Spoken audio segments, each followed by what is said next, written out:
I want to make this a better state, and if we want a better state, we need a better governor. And tonight, I ask you to continue that discussion with me.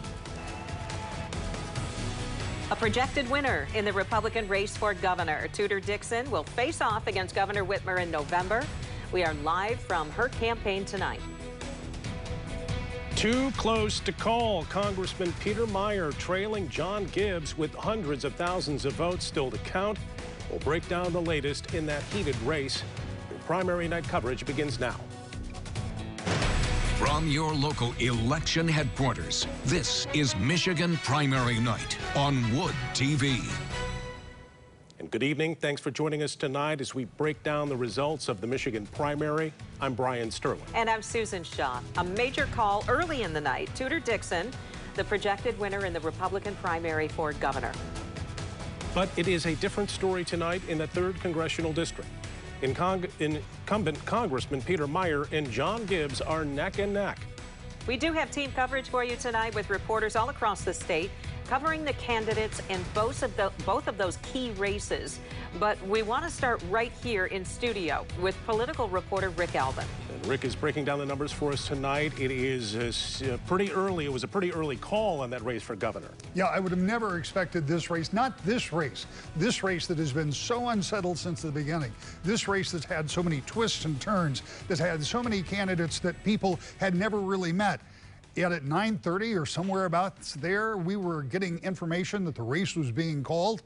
Well, here's one of the reasons. If you pull out a little bit, let's look at some of the counties. First of all, you see the statewide numbers, 37% in, Tudor Dixon at 40%, well ahead of everybody else. But if you start looking at the counties, you can go anywhere. Ottawa County, she's leading. Kent County, she's leading. Pickett County, any county, Oakland County, 47%, and that's a big vote change there. So all the counties that are responding that I have looked at so far, Tudor Dixon is leading across the board, and I think that led to some of those early calls. And I'll tell you, there's still a lot of votes to be counted. 60% in, 40%, and there may be some, there are a lot of absentees in there.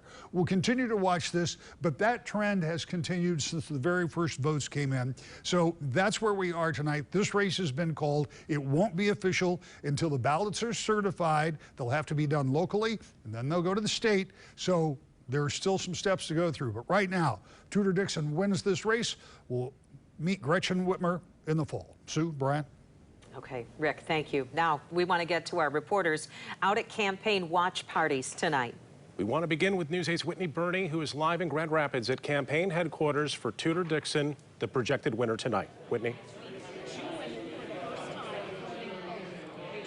Brian and Sue, Tudor Dixon just left the stage within the last 20 minutes after giving a victory speech. That speech started out with lots of thank yous, firstly to God and then to voters for what she said was the right choice. She then went on to thank her children, who she says have made multiple sacrifices during her campaign to get this nomination. She went on to say that if she does win in November, the next 4 years will be filled with opportunities for kids like hers, not school lockdowns and massive grocery bills. She says this race isn't about candidates. It's about the people in Michigan who she says have suffered during the pandemic. She went on to talk about community safety. She talked a lot about inflation and unemployment, but she really spent the most time in that speech talking about those school lockdowns. At one point, she even called Governor Whitmer the queen of lockdowns. She says because the governor denied children the right or the access to education, she set up an entire generation for failure. She says that Michigan deserves better. We have all suffered because Gretchen Whitmer's policies stopped us from doing what the people of Michigan do best, from providing for our families, strengthening our communities, working hard, and every day working to make Michigan the best place in the world to live. Mine is a vision of a family-friendly Michigan with good careers, better schools, safe communities, and roads you can actually drive on.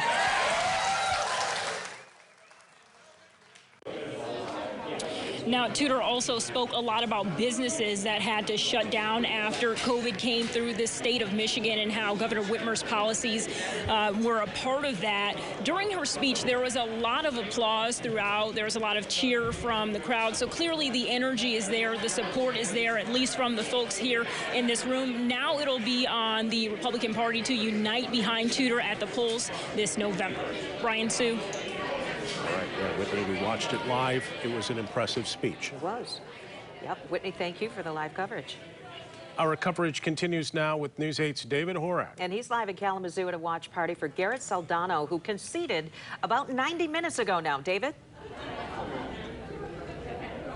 Sue and Brian, 3 takeaways from tonight. First off, just around when the Associated Press also made the call for Tudor Dixon to become the presumptive Republican nominee for governor, Garrett Saldano took the podium and told his supporters in his concession speech to stay engaged, stay activated, and stay inspired. Number 2, he added that he will continue, just like he's done through his grassroots movement, as he called it, he will continue to be active on social media and calling on his supporters to support in turn Tudor Dixon. I'm here to tell you, we all have the same goal, and that is to be Governor Whitmer. Right? We have to support her. We have to get behind her, and hopefully she can do what she needs to do to beat Governor Whitmer. Okay? Third and final takeaway is what's next for Saldano, and he says he will return to his family business and, quote, take a break from politics. And after ending his speech to an uproar of applause, he left the podium and said, I still think the results are a pile of hot garbage. Live in Kalamazoo, David Horak, News 8. Yeah, we watched that concession speech, and he again thanked his supporters and talked about his accomplishments, but then putting his support behind Tudor Dixon. Yep. Moving forward. David, thank you. News 8's Megan Bunchman continues our coverage from the east side of the state. Megan's been in Birmingham all night long, where Kevin Rinke held his watch party this evening. Megan?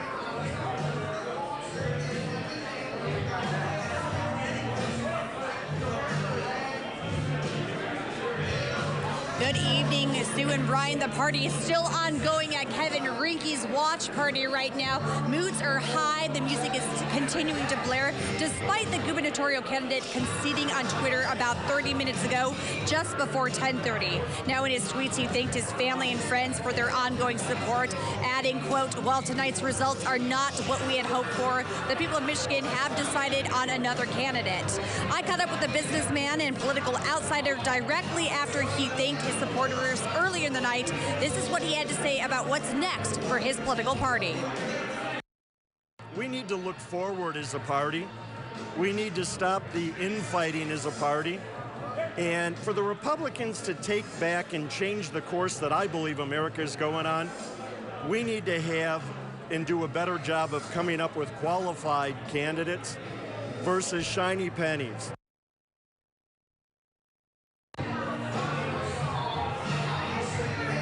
Now, Rinke's team has not confirmed if he'll be at tomorrow's Unity event with the GOP in Lansing. In fact, after Rinke conceded on Twitter, his media team told me that they will be releasing no further information. I'm Megan Bunchman, live in Birmingham, News 8. Yeah, he toyed with a concession speech earlier in the night, tried to walk it back a little bit, and then I guess he finally went on Twitter. Yeah. Megan, thank you.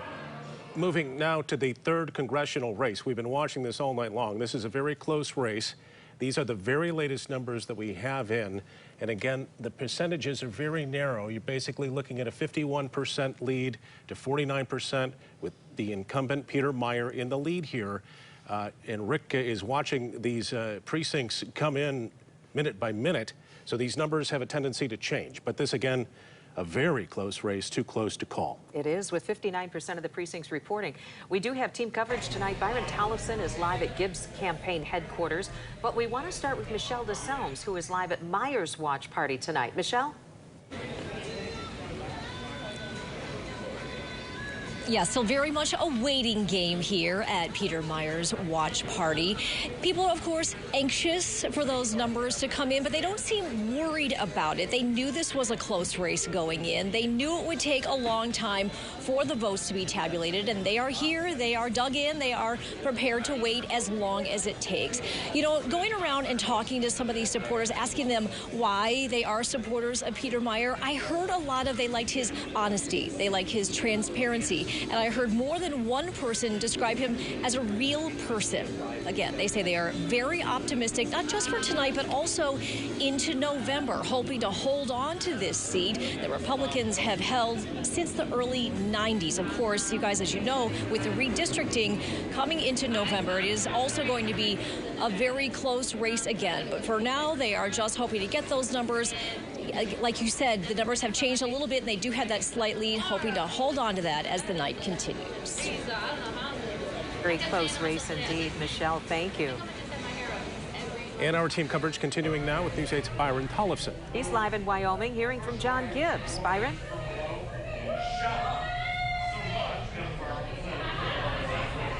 Yeah, the crowd at this event has been watching the results coming in intently tonight. Very happy earlier in the night as Gibbs opened up with an early lead, but as more results came in with Kent County, obviously Meyer holding a very slim lead. But this crowd is optimistic. They are glued to these results. They are optimistic that Gibbs will prevail in this race. Lots of cheers behind me saying fire Meyer, which has been a big theme, signs all over that tonight. But a very close race. And, you know, we should say that this is not just one of the closely watched races in Michigan, but also nationwide. I mean, Peter Meyer is one of the 10 House Republicans who voted to impeach former President Donald Trump, and now he is up for re-election against John Gibbs tonight, and it is a nail-biter. But this crowd is optimistic tonight, hoping for the best as results continue to come in past the 11 o'clock hour. We caught up with John Gibbs earlier tonight to get his reaction about Peter Meyer and whether he deserves another term and why Gibbs is running to unseat him. Take a listen. I would say gas prices and inflation. Those are things that affect every voter. It doesn't matter if you're a Democrat, Republican, or Independent. Those are hurting lots of people, especially middle-class people and working-class people. So we really got to wrap our heads around these gas prices and inflation overall in order to get some relief. And those are the top issues that he's discussing tonight, saying those are a priority for him if you had to single out a single issue tonight. But he also said that Peter Meyer has betrayed his voters with multiple votes, especially that vote to impeach former President Donald Trump. Gibbs also cited other votes like the bipartisan gun safety legislation that Representative Peter Meyer voted for, as well as $40 billion in aid to Ukraine. So this is a very closely watched race. We will keep you updated with the results as they come in, as this crowd is focused here on the results. Back to you. Yeah, worth noting the former President Trump singled Meyer out on social media, so definitely watched across the country. Byron, thank you. Very close race. We want to bring in political reporter Rick Albin. Rick, again, we're seeing the latest numbers come in on this race. It's tight, but some of those other congressional races are in tonight, too. Yeah, there are, and those have already been called. So if we look at the 2nd and the 5th, remembering the 4th did not have a primary, those have both been called for the incumbent Tim Walberg, John Molinar, with in that 63 to 65% range, which is where you would expect for an incumbent, but not in the 3rd. When we came up here and went on the air 12 minutes ago, Peter Meyer took a small lead. And by a small lead, I mean he was ahead by 12 votes. That was about 12 or 13 minutes ago. It's changed twice since then. Now Meyer is up in the neighborhood of 400, maybe closer to 500 votes, with 59% reporting, and this is really closer to 51-50, so, or 50 and a half and 49 and a half, something like that. But the idea is that this race is so close, and now we're getting down to 40 or so percent of the precincts that still have to report. It's going to be really important to know where. We know Gibbs is doing well in Ottawa County. We know Meyer has been doing better in Kent County. What we don't know is what's going to be going on in Muskegon County. So we still have a wild card race here. This is way too close to call, and this is probably not unexpected. We have had some surprises tonight, that governor's race for one, But this one was going to be tight. It may be tighter than some thought, and we'll have to wait and see how this comes out, because again, as we've talked about, this is an important race, not just because about who wins, but kind of about the message it sends about who's kind of in control of the Republican Party, who has the sway, who has the influence. This race will tell us something about that, but it may not tell us for a while. Sue, Brian? That's right. And of course, we're going to have to see the makeup of the absentee ballots as to how they come in. I was going to say, didn't we stay up all night in 2020 for that very district? Maybe. I'll have to check. Rick, thank you. Don't go anywhere. Our election coverage continues after this. We're taking a look at some of the bond proposals and millages that you voted on and how they did. Let's take a look at some of the bonds and millages that were voted on tonight and how they fared. Kent County asked voters to renew a millage to help fund services for lower-income seniors. With 10% of the vote in, 73% of voters approved that millage. Similar story with Kent County's millage, continuation for veterans services. 78% of voters approved that, with about 10% of the vote in. In Ottawa County, the city of Holland had a broadband internet proposal on the ballot. With 80% of the votes in, that proposal has 53% approval. Under the proposal, the city would sell up to $30 million in bonds to build broadband fiber networks that homeowners would be able to connect to. Taxpayers would share the cost of building it. Election workers across the state still hard at work counting those votes. You can check those results as they come in right now at woodtv.com. You can also see them scrolling at the bottom of your screen.